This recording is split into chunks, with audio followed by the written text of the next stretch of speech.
Là, c'est devant, le public est là. Hein. Voilà, et nous, on prie au milieu. Voilà, vous êtes au milieu, ouais. On va dire le texte qu'on dira ce soir et la répétition générale. On ne force pas sur la voix, puis on n'est pas dans les conditions. Il n'y a pas la musique, il n'y a rien. Hein. Dans les coulisses d'un théâtre parisien, un spectacle se prépare. Ce soir, 80 jeunes vont se succéder sur scène. Pour Romain, comme pour beaucoup d'autres, ce sera une grande première. Sur le sol, la tête en bas, on est là. 750 personnes, il me semble. Ça fait du monde, hein. Pour une première, ça fait du monde. Le baptême du théâtre, ouais. De son côté, Carla est tout aussi stressée. Je ne suis pas comédienne, je suis pâtissière. Mais je suis apprentie pâtissière et aujourd'hui, je fais une pièce de théâtre pour valoriser mon métier. Merde, on dit pas merci. Pour ces deux comédiens pas comme les autres, c'est l'heure de se lancer. Comment Carla et Romain vont-ils vivre cette expérience inédite? Ils sont 650 000 en France à apprendre leur métier en alternance. Une formation souvent perçue comme la dernière solution. Malgré cette réputation, près de 80% des contrats en alternance se transforment en CDI. Les grandes écoles s'y sont mises, les universités s'y sont mises. Pourquoi? Parce qu'elles se rendent compte que la pédagogie de l'alternance, c'est-à-dire l'idée d'être à la fois en formation théorique, mais aussi en formation pratique dans une entreprise, ça marche. Pour mettre en lumière ce cursus, la région Île-de-France invite chaque année des apprentis à se produire en public. Ce soir, les apprentis en mode artiste. Je crois qu'on peut les encourager très fort ce soir. Allez, du bruit, faites du bruit! Nous avons suivi Carla, 22 ans, apprentie pâtissière, et Romain, 24 ans, apprenti carreleur. Seront-ils aussi épanouis sur scène que dans leur métier? 2 semaines sur 3, Carla travaille dans cette pâtisserie parisienne très cotée. Et si elle a choisi cette voie, ce n'est pas par défaut. Après mon baccalauréat, j'ai fait un BTS communication. Et durant la 2e année, je me suis rendu compte que ça ne me plaisait pas du tout. J'allais à l'école à pied et à chaque fois, j'avais mes mains, je ne savais pas où les mettre en fait. Et je me disais, mais j'ai besoin de les utiliser tout le temps, quoi. Je me suis dit qu'au final, j'étais peut-être plus manuel que théorique. Elle choisit alors le CAP pâtisserie, une reconversion qui n'a pas gêné ses proches. Mes parents n'ont jamais été contre que je me dirige vers la pâtisserie et puis surtout vers un CAP en un an. Ils trouvent que c'est justement une très bonne chose. J'ai aimé sur les montages avec Aurélie. D'accord. Sur les bolognaises, d'accord. Enfin, c'est stressant au début parce que voilà, on n'a pas l'habitude quand on sort de l'école et qu'on est tout le temps assis sur sa chaise et qu'on fait que réviser. C'est surtout écrire. Là, on doit courir à droite et à gauche. Et, c'est beaucoup de stress au début, mais après, on s'y habitue. J'ai l'impression d'avoir trouvé ma voie. Je suis contente. Son patron, Sébastien Godard, a fait lui aussi un CAP pâtisserie en 1990. L'image de l'apprentissage a évolué depuis le début de sa carrière. Un conseiller d'orientation, je ne sais plus si c'est en 3e ou en seconde, quand je lui ai dit que je voulais être pâtissier, il m'a dit « mais comment ça, vous voulez être pâtissier? Vous avez tout à fait le niveau pour faire autre chose ».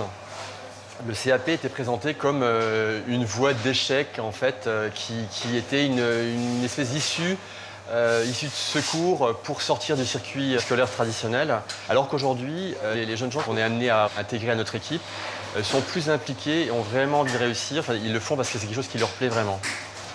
À une dizaine de kilomètres de là, Romain refait le carrelage d'une salle de bain. Il doit être derrière toi, là. Tiens, tu veux le règle? Non, on va regarder comme ça. Pour lui, les études n'ont pas toujours été un plaisir. Après un bac littéraire, il a passé 3 ans à l'université sans décrocher de diplôme. Je me suis inscrit en psychologie. J'ai fait 2 semaines de psychologie. Et après, voilà, je me suis inscrit en droit. Et j'ai fait 2 ans de droit, malheureusement, qui n'ont pas abouti à grand-chose. Je suis pas quelqu'un de scolaire, jamais aimé vraiment travailler. Et puis je me contentais de 10, 11. Voilà, je travaillais le minimum et puis ça passait à chaque fois. Jusqu'à temps que j'arrive en droit et c'est pas passé. Romain commence alors à accompagner son père sur des chantiers. Il prend progressivement goût au métier de carreleur. Aujourd'hui, Claude est aussi son maître d'apprentissage, même s'il aurait préféré que son fils décroche son diplôme de droit. S'il avait pu être avocat, ça aurait été plus facile même pour lui. Hein. Ah ben, je voulais qu'il fasse autre chose. Après, c'est lui qui choisit. Hein. Romain est tout de même fier de sa décision et de son nouveau métier. On se rend compte que voilà, c'est des métiers qui reviennent petit à petit, qui reprennent, on va dire, une certaine cote. Ça lui plaît, quand on voit le résultat de ce qu'on fait, que les gens sont contents, c'est une bonne chose. Hein. Bienvenue au Théâtre Pierre Cardin et merci d'avoir répondu présent à cette 7e édition des Apprentis Scènes. La fierté de son apprentissage, c'est ce soir que Romain va pouvoir l'exprimer. Dans le public, les proches, les professeurs et les maîtres d'apprentissage. En coulisses, Bruno Solo.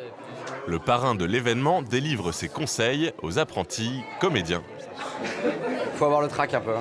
Il faut, ça vous permet d'avoir peur, donc de rester concentré.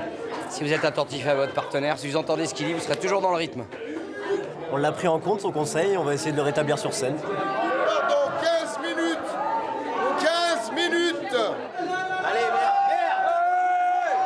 Allez, Carlo. Je crois qu'on peut les encourager très fort ce soir. Allez, du bruit, faites du bruit. Plus de bruit.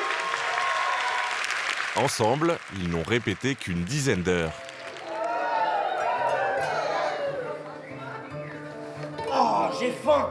J'ai tellement faim que je mangerai un rat. Il dit quoi, lui? Un rat? C'est halal? Romain et ses camarades carleurs ont misé sur l'humour et ont gagné leur pari. En France, les métiers manuels souffrent d'une mauvaise image, j'ai l'impression. Et voilà, on n'est pas seulement des manuels. Et je pense qu'on s'en sort aussi bien que certaines personnes qui sont plus dans des domaines intellectuels. C'est armé d'un fouet et en tenue d'apprenti que Carla va monter sur scène pour tenter de rendre sexy la pâtisserie.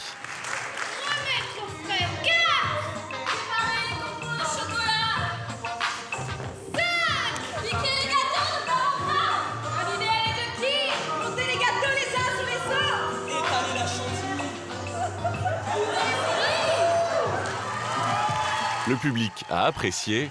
Que pense maman du spectacle? C'était très sympa, hein. Tu peux me dire... T'as aimé? Je suis contente que vous soyez là. J'étais tellement stressée. Tu vois, t'as réussi. Ces deux jeunes apprentis ont réussi à redorer le blason de leur formation et de leur métier. Carla espère ouvrir son salon de thé. Romain souhaite se mettre à son compte avant de reprendre l'entreprise de son père.